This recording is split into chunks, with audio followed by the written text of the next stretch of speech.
Unë do t'jemi shkurtër, por ne para 2 dite festum pavarësinë e Kosovës, pas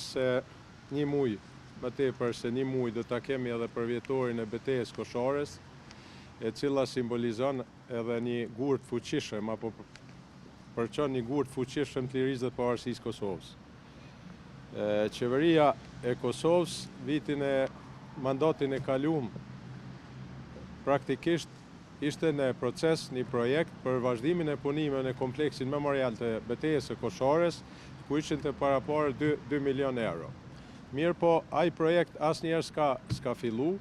edhe pse ishte faza e 4 realisht e punimeve atje që zhvillohen për kompletimin e kompleksit memorial të betejës së Koshores, dhe ishte paraporë që të fillojnë shtator të vitit 2022 dhe të përfundojnë në dhjetor të vitit 2024. Lërë që s'ka fillu dhe s'është bë asnjë punë atje, mirë po dhe në buxhetin paraprak për këtë vitet në vijim nuk janë planifikuar as mjetet e parapara për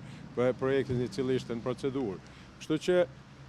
për këtë vit kanë parapa 50.000 euro, kurse projekti i atëhershëm kishte kushtuar 2 milion euro, pavarësisht